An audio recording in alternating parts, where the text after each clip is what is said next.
আপনি কি জানেন মদিনার রওজা শরীফের নিচে এমন একটি গোপন প্রাচীর নির্মাণ করা হয়েছিল যা লোহা বা পাথর দিয়ে নয় বরং হাজার হাজার মণ গলিত শিলা দিয়ে শক্ত করা হয়েছিল?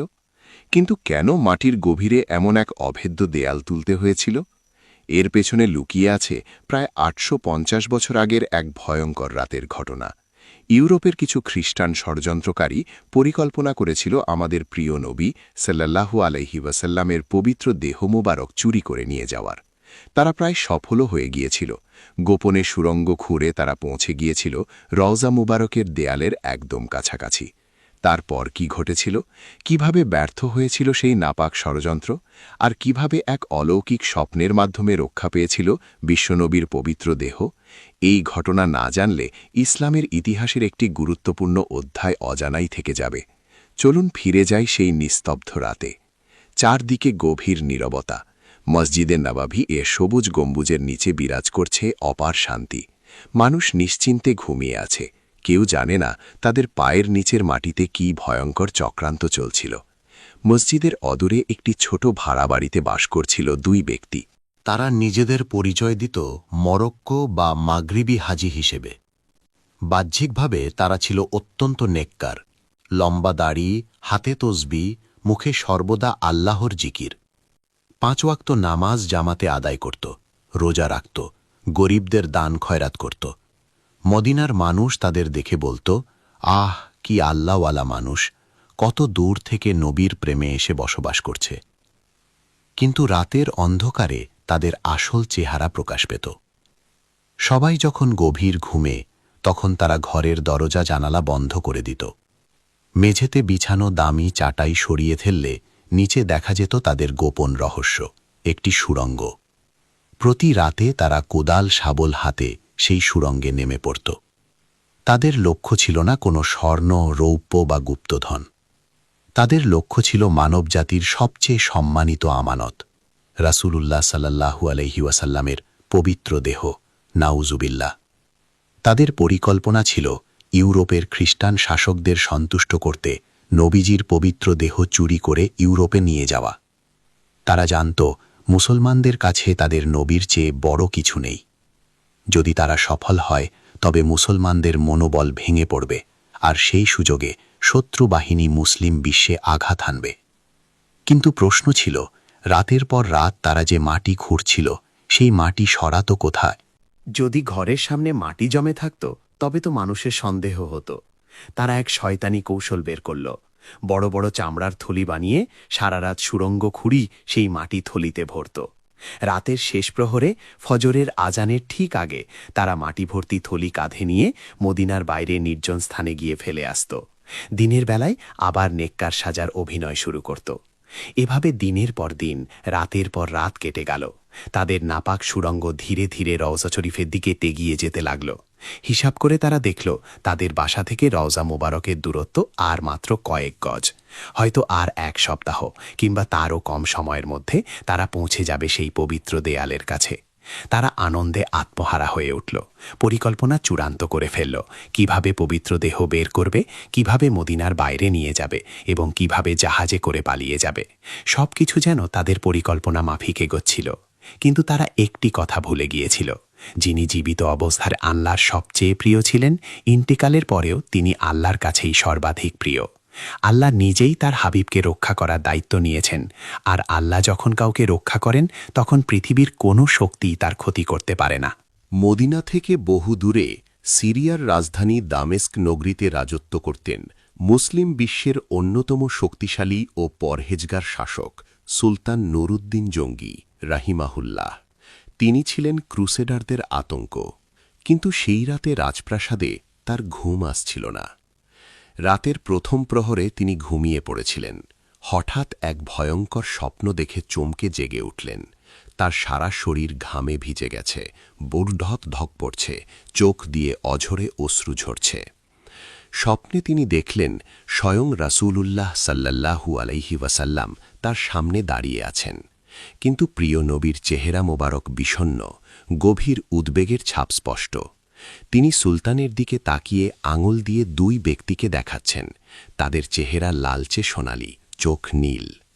তারপর আর্ত কণ্ঠে বললেন, মাহমুদ, আমাকে এদের হাত থেকে বাঁচাও, এরা আমাকে কষ্ট দিচ্ছে।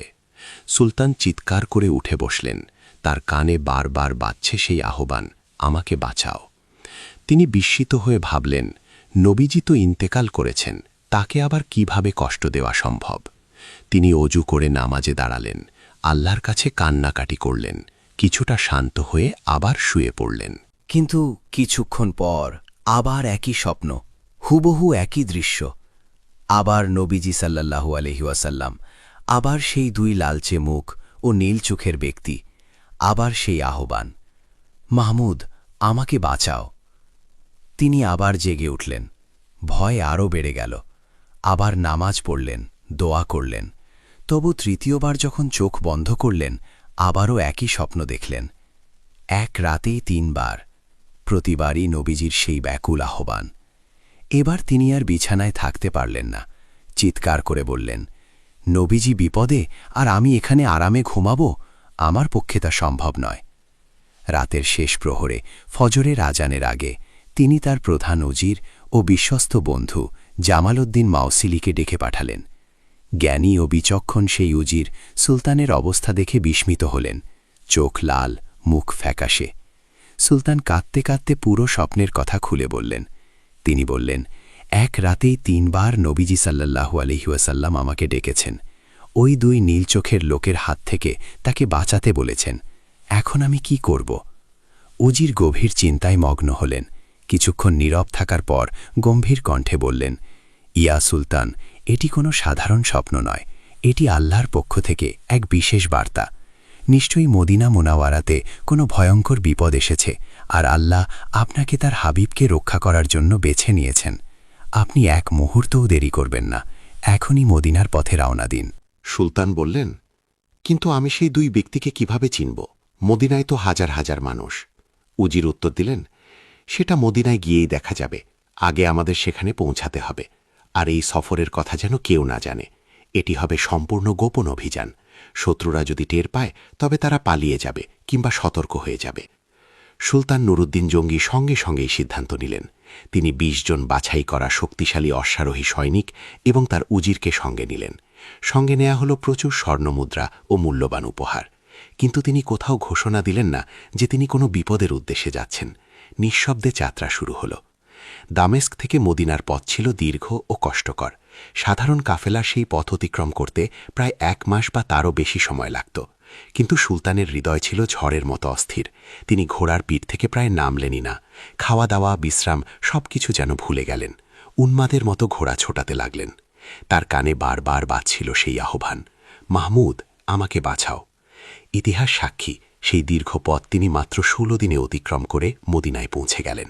মদিনার মানুষ বিস্মিত হয়ে গেল। দামেস্কের সুলতান কোনো পূর্ব ঘোষণা ছাড়াই হঠাৎ মদিনায়। শহরে প্রবেশ করেই তিনি সোজা চলে গেলেন মসজিদে নববীতে। রওজা শরীফের সামনে দাঁড়ালেন। পবিত্র রওজার দিকে তাকিয়ে তিনি আর নিজেকে সামলাতে পারলেন না। শিশুর মতো হাউমাউ করে কাঁদতে লাগলেন। তার কান্না দেখে উপস্থিত মানুষও অশ্রুসিক্ত হয়ে পড়ল। সুলতান মনে মনে বলছিলেন, ইয়া রাসূলাল্লাহ, আপনার এক নগণ্য গোলাম হাজির হয়েছে, আপনি বলুন কোথায় সেই শত্রু। এরপর তিনি উজিরকে নিয়ে নির্জনে বসলেন। উদ্বিগ্ন কণ্ঠে বললেন, এখন আমি কি করব? আমি তো সেই লালচে মুখ আর নীল চোখের 2 লোককে চিনি না, কিভাবে তাদের খুঁজে বের করব? উজির তখন এক অসাধারণ কৌশল প্রস্তাব করলেন। তিনি বললেন, ইয়া সুলতান, আপনি মদিনার গভর্নরকে ডাকুন। তাকে বলুন, দামেস্কের সুলতান মদিনার প্রতিটি মানুষকে নিজের হাতে উপহার ও স্বর্ণমুদ্রা দিতে চান। শিশু, যুবক, বৃদ্ধ, নারী কেউ যেন বাদ না পড়ে। পরিকল্পনাটি ছিল অত্যন্ত সূক্ষ্ম। যখন মানুষ উপহার নিতে আসবে, তারা একে একে সুলতানের সামনে দিয়ে যাবে, আর সুলতান গভীরভাবে তাদের চেহারা লক্ষ্য করবেন। স্বপ্নে দেখা সেই 2 ব্যক্তি যদি উপস্থিত থাকে, তবে তিনি নিশ্চয়ই চিনে ফেলবেন। পরদিন সকালে মাদিনা মুনাওয়ারা জুড়ে ঘোষণা করে দেওয়া হল। মানুষ আনন্দে আত্মহারা হয়ে গেল। দামেস্কের সুলতান সবাইকে দান করবেন। সকাল থেকেই মসজিদে নবামিয়ের সামনে হাজার হাজার মানুষের ভিড় জমে গেল। সুলতান নুরুদ্দিন জাঙ্গি একটি উঁচু আসনে বসলেন। তার পাশে স্তূপ করে রাখা স্বর্ণমুদ্রা ও উপহার। এক এক করে মদিনার মানুষ এগিয়ে আসতে লাগল। সুলতান প্রত্যেকের মুখের দিকে তীক্ষ্ণ দৃষ্টিতে তাকাচ্ছেন। হাজার হাজার মানুষ এলো, উপহার নিল, চলে গেল। সকাল গড়িয়ে দুপুর হল, দুপুর পেরিয়ে বিকেল নামল। কিন্তু স্বপ্নে দেখা সেই লালচে মুখ আর নীল চোখের দুই ব্যক্তির দেখা মিলল না। সুলতানের কপালে চিন্তার ভাঁজ পড়ল, হৃদয়ে অস্থিরতা বাড়তে লাগল। তবে কি স্বপ্নটি মিথ্যা ছিল? তবে কি তিনি ভুল দেখেছিলেন? নবীর স্বপ্ন কখনো মিথ্যা হতে পারে না। বিকেল গড়িয়ে সন্ধ্যা নেমে এলো। লাইন শেষ, সবাই উপহার নিয়ে চলে গেছে। সুলতান হতাশ হয়ে মদিনার গভর্নরকে ডেকে পাঠালেন। তিনি জিজ্ঞেস করলেন, হে গভর্নর, সত্য করে বলো, মদিনার সব মানুষ কি এসেছে? এমন কেউ কি বাকি আছে যে আমার দান নিতে আসেনি? গভর্নর একটু ভেবে বললেন, হুজুর, আমার তো মনে হয় সবাই এসেছে, কেউ বাদ পড়েনি। সুলতান বললেন, ভালো করে মনে করে দেখো, এমন কেউ কি আছে যারা মানুষের সঙ্গে মেশে না, অথবা নতুন কেউ এসেছে? হঠাৎ গভর্নর যেন কিছু মনে করে চমকে উঠলেন। জি হুজুর, মনে পড়েছে, দুজন মানুষ বাকি আছে। তারা মরক্কো থেকে আসা হাজি, অত্যন্ত পরহেজগার ও ইবাদতগুজার মানুষ। রওজা শরীফের কাছেই থাকে। তারা কারো দান নেয় না, বরং নিজেরাই মানুষকে দান করে। সারাদিন ইবাদতে মশগুল থাকে। হয়তো সে কারণেই তারা আসেনি। মরক্কো থেকে এসেছে, রওজার কাছে থাকে, কারো দান নেয় না।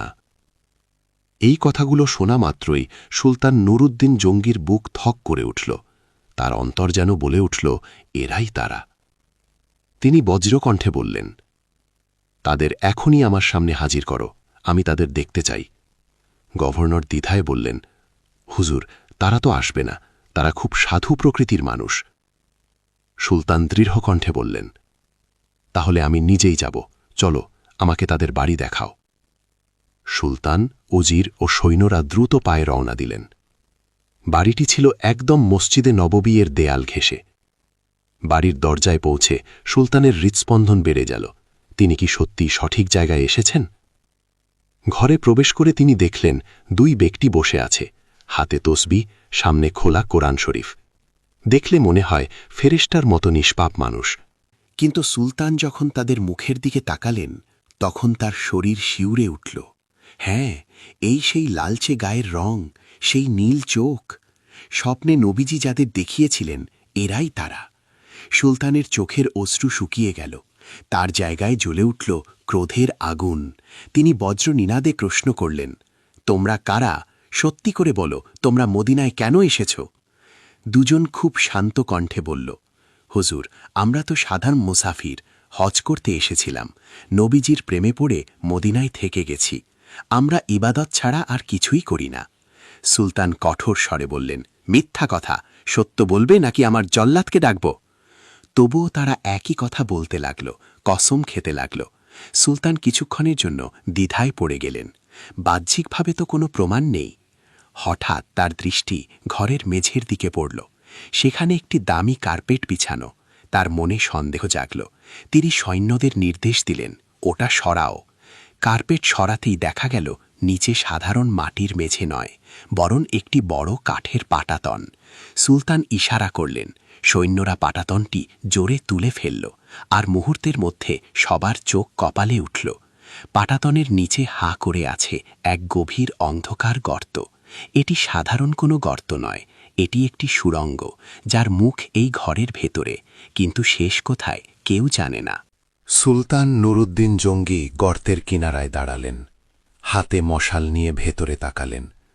সুড়ঙ্গটি সোজা চলে গেছে মাটির নিচ দিয়ে, আর তার দিক নির্দেশ ঠিক করা হয়েছে মসজিদে নববীর ভেতরে অবস্থিত প্রিয় নবী হজরত মুহাম্মদ সাল্লাল্লাহু আলাইহি ওয়াসাল্লামের পবিত্র রওজা মোবারকের দিকে। সুলতান আর দেরি করলেন না। তিনি ও তার বিশ্বস্ত সৈন্যরা সেই অন্ধকার সুড়ঙ্গে প্রবেশ করলেন। সুড়ঙ্গটি ছিল খুব সরু, একজন মানুষ কষ্টে হামাগুড়ি দিয়ে যেতে পারে। ভ্যাপসা গরম, শ্বাসরুদ্ধকর পরিবেশ, অক্সিজেনের অভাব, তবুও তিনি এগিয়ে চললেন। তিনি দেখতে চাইলেন এই শয়তানরা কতদূর পৌঁছেছে। কিছু দূর এগিয়ে তিনি থমকে দাঁড়ালেন, শরীর শিউরে উঠল। সুড়ঙ্গ খুঁড়তে খুঁড়তে তারা প্রায় রওজা শরীফের দেয়াল পর্যন্ত পৌঁছে গেছে। আর মাত্র কয়েক হাত দূরত্ব। হয়তো আর ২০ দিনের মতো সময় পেলেই তারা পবিত্র কবরের মাটি স্পর্শ করে ফেলত। নাউজুবিল্লাহ। সুলতান সেখানে হাউমাউ করে কেঁদে উঠলেন, আল্লাহর দরবারে শুকরিয়া আদায় করে বললেন, হে আল্লাহ, তোমার লাখো কোটি শুকরিয়া, তুমি আমাকে ঠিক সময়ে পাঠিয়েছ। আর এক মুহূর্ত দেরি হলে ইসলামের ইতিহাসে ভয়াবহ কলঙ্ক লেগে যেত। এবার তিনি বুঝলেন কেন স্বপ্নে বারবার সেই আহ্বান এসেছিল, মাহমুদ, আমাকে বাঁচাও। বিপদ যে এত কাছে চলে এসেছিল তা কেউ কল্পনাও করেনি। সুলতান সুড়ঙ্গ থেকে বেরিয়ে এলেন। তার চেহারা ক্রোধে লাল। তিনি তলোয়ার খাপ থেকে বের করলেন।